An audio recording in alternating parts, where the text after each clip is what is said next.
Sekarang saya akan membentangkan keselamatan kebakaran. Demonstrasi memadam kebakaran merupakan kemahiran penting yang perlu dikuasai oleh setiap individu.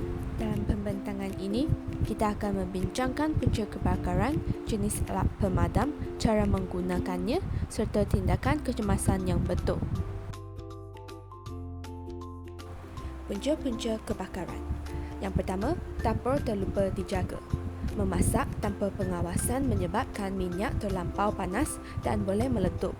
Api boleh merebak dengan cepat ke kawasan dapur dalam masa yang singkat. Kedua, litar pintas elektrik. Pendawaian usang soket terlebih beban atau kabel rosak boleh menghasilkan bunga api yang mencetuskan kebakaran.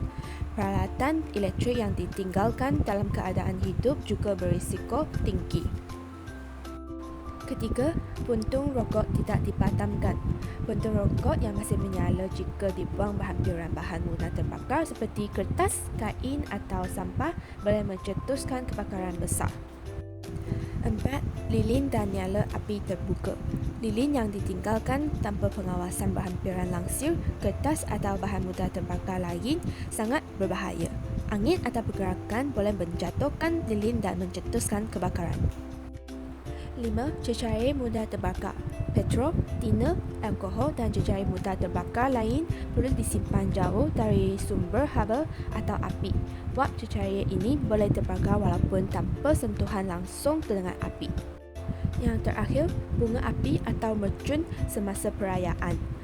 Penggunaan mercun dan bunga api yang tidak betul semasa perayaan boleh menyebabkan kebakaran pada bangunan, kenderaan atau kawasan hutan berdekatan. Jenis-jenis alat pemadam api. Terdapat beberapa jenis alat pemadam api yang berbeza. Adalah penting untuk memilih jenis yang betul mengikut jenis kebakaran supaya usaha pemadaman api dapat dilakukan dengan berkesan dan selamat. Serbuk kering ABC. Warnanya adalah biru, sesuai untuk api kelas A, pepejal, B, cecair dan C, gas. Paling serbaguna dan biasa digunakan di pejabat, sekolah dan kediaman. Karbon dioksida CO2. Warnanya adalah hitam, sesuai untuk api kelas B dan kebakaran elektrik, sangat sesuai untuk bilik server, makmak komputer dan kawasan peralatan elektrik, tidak meninggalkan sisa. Berasaskan air. Warnanya adalah merah, hanya sesuai untuk api kelas A sahaja. Bahan pepecah seperti kayu, kertas dan kain. Tidak boleh digunakan pada api elektrik atau minyak kerana boleh membahayakan. Buih atau foam. Warna krim atau kuning susu, sesuai untuk api kelas A dan B, berkesan pada kebakaran yang melibatkan cecair mudah terbakar seperti petrol dan minyak, membentuk lapisan buih untuk menghalang oksigen. Cara menggunakan alat pemadam api. Kaedah PAS. P. Pull, tarik. Tarik keluar pin keselamatan pada pemegang alat pemadam api. Pastikan pin ditarik keluar sepenuhnya.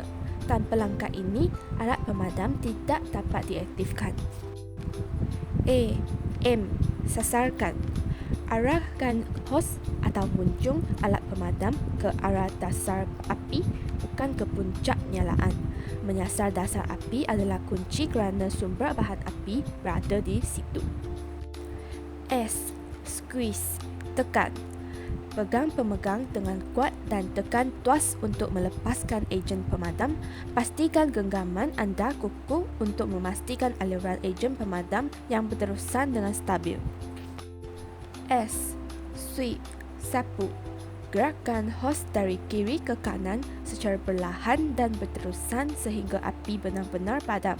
Jangan berhenti terlalu awal kerana api mungkin akan menyala semula. Seterusnya adalah contoh cara menggunakan alat pemadam api.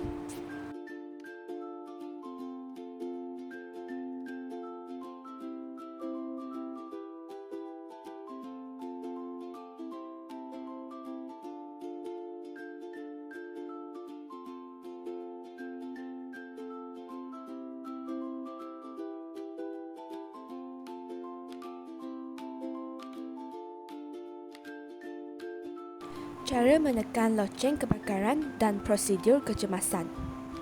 Yang pertama adalah kena pasti kotak pemadam kebakaran. Cari kotak merah loceng kebakaran yang biasanya dipasang di dinding koridor atau di dekat tangga. Ia dilabelkan fire alarm dan mempunyai tombol atau tuas berwarna merah. Kedua, pecahkan cermin pelindung. Gunakan tuku kecil yang disediakan di sebelah kotak untuk memecahkan cermin pelindung.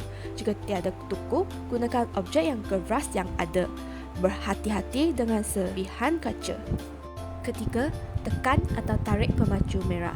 Tekan butang merah atau tarik tuas ke bawah dengan kuat. Penggera akan berbunyi serta-merta dan seluruh sistem penggera bangunan akan diaktifkan secara automatik. Keempat, bimbing semua orang ke laluan kecemasan. Bergerak dengan tenang dan teratur ke pintu kecemasan yang paling dekat. Jangan berlari atau tolak-menolak. Ikut tanda arah kecemasan hijau di dinding. Jangan gunakan lift, sentiasa guna tangga. Nombor kecemasan di Malaysia. Dalam situasi kecemasan kebakaran, masa adalah sangat berharga. Mengetahui nombor telefon kecemasan yang betul dan cara menyampaikan maklumat dengan tepat boleh menyelamatkan nyawa dengan masa yang pendek. 999, Talian Kecemasan Bersepadu Malaysia. Nombor ini dia adalah menghubungkan anda terus kepada polis, bomba atau ambulans mengikut keperluan. Sentiasa hubungi 999 terlebih dahulu dalam situasi kebakaran yang serius. Maklumat yang perlu disampaikan semasa menghubungi.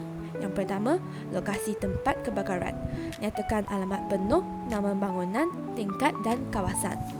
Kedua, saiz dan jenis kebakaran. Huraikan sama ada api kecil, sederhana atau besar dan jenis bahan yang terbakar.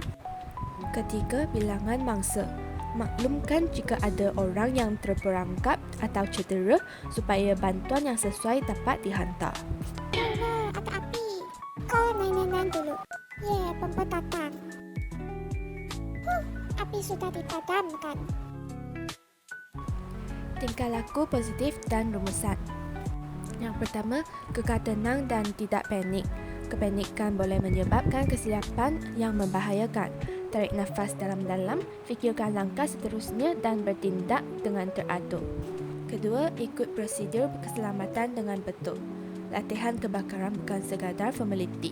Praktikan prosedur kecemasan secara berkala supaya anda tahu apa yang perlu dilakukan dalam keadaan sebenar. Ketiga, simak alat pemadam api secara berskala. Pastikan jarum penunjuk tekanan berada dalam zon hijau, tidak kerosakan fizikal dan tarik luput belum tamat. Alat pemadam yang rosak tidak akan berfungsi ketika diperlukan. Kenali laluan kecemasan bangunan. Setiap kali memasuki bangunan baru, perhatikan di mana pintu kecemasan, tangga dan titik perhimpunan. Pengetahuan ini boleh menyelamatkan nyawa dalam keadaan darurat. Yang terakhir, hubungi 999 segera jika api tidak terkawal. Jangan cuba memadam api besar sendiri. Keselamatan diri adalah keutamaan.